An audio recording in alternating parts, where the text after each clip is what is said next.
Hello my dear students, welcome to History Online class.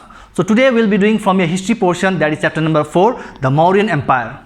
So if you have read or if you have heard about the Mauryan Empire, Asoka the Great is regarded as one of the great ruler or king of the Mauryan Empire. After having the Kalinga war in 271 BC, he just renounced everything, whatever with the battlefield, weapons, with the soldiers, everything, and he just went to accept a new religion known as Buddhism along with his daughter's sons and with officers to propagate the religion or to spread in all the Asian countries. So the Mauryan Empire mainly was one of the great empire during the ancient history, talking with the capital known as Patliputra. So during the 3rd century BC, we see that how one of the great Greek leader or invader known as Alexander the Great, coming from Greece country in India, wanting to establish his great empire after having lots of expedition, after having lots of conquest, and the main intention of his was to take whatever he could, the areas, the provinces, the wealth, and even he wanted lots of name as well as fame. The first area or the provinces where he had to start with the expedition or with the conquest was the Taxila. After Taxila, we see that how he also went to have a battle to invade with the king known as King Porus. But while Alexander the Great, he went to have a lots of battles with one or the other state, but while going especially to King Porus, he had to cross many of the Indian rivers like Jhelum, Chenab, or different types of river, which also made not so very possible for the Greek king Alexander to invade Porus in a very great way, and that made one of the advantage point for King Porus to make his empire very safe in a very comfort zone.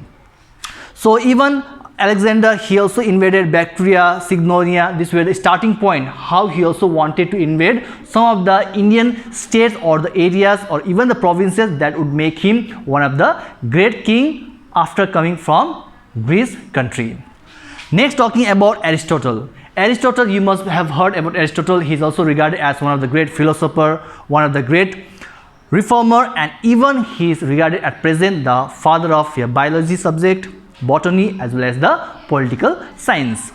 Next, focusing on the two sources, like whenever we study about the history gives us lots of ideas, lots of information, lots of detailed account, but on the same way we see that how the sources also categorized into two broad heading. The first is known as the literary sources, where we get to know about different authors, writers, mainly focusing on with a book or with a work displaying about the kingdom, about the administration, and so on. And the next category for the sources is known as the archaeological sources, where we get lots of information like tools, what were the weapons that were used, what were the inscription, that gives us lots of informations, building, and so on.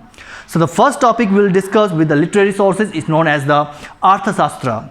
Arthashastra is regarded as one of the great work written by Kautilya or Chanakya. And Kautilya or Chanakya, he was one of the prime minister during the time of Chandragupta's reigning period. So after being a prime minister, even he was a court poet, and even he wrote a book mainly focusing on the administration wise about the subject where Chandragupta Maurya dealt with having different types of conquest or expedition, and that made him one of the great author during the time of Chandragupta Maurya.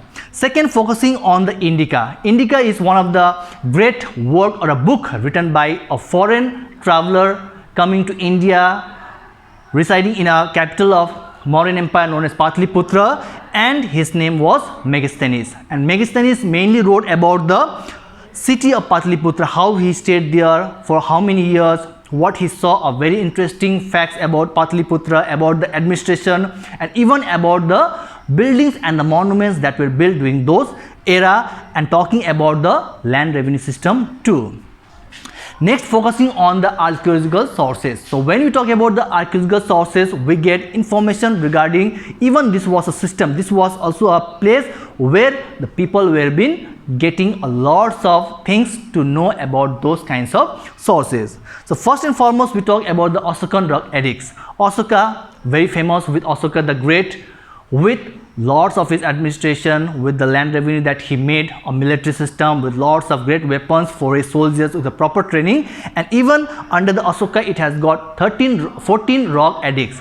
which is also divided into two broad categories. So first and foremost we talk is known as the major rock edict, and the second is known as the minor rock edict. And in both the rock edict, in the Asokan edict, it mainly emphasizes, it gives lots importance on that how Asoka the Great as a king, he had to deal with lots of southern states like Kerala, Karnataka, Tamil Nadu, Andhra Pradesh and so on. And apart from that, in different edict also it has been seen that how he had got a very good relationship with the Greek kings, and then even how a policy known as Dhamma, that a religion on the basis of Buddhism with the founder Gautam Buddha, he also wanted to popularize to all the subjects of his kingdom that how this religion can be a boon for everyone with the doctrines, with the teachings as well as with the principles that it was been taught for all the people by the founder Gautam Buddha.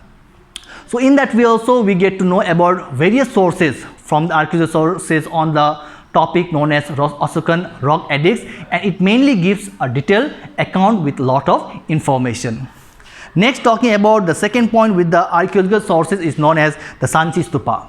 Sanchi Stupa is very much famous with its classic, a particular building with a fort with having lots of entrances, exit points, how many gateways were there, what were the interior as well as exterior designs that were being used in order to construct the Sanchi Stupa, and even Asoka gave lots of emphasis on those Sanchi Stupa, and mainly talking about it is located in Madhya Pradesh state with the capital known as Bhopal. And this was overall the scenario of your Mauryan Empire with the first part. Hope you have understood. Till then, stay safe, stay healthy, take care. Thank you.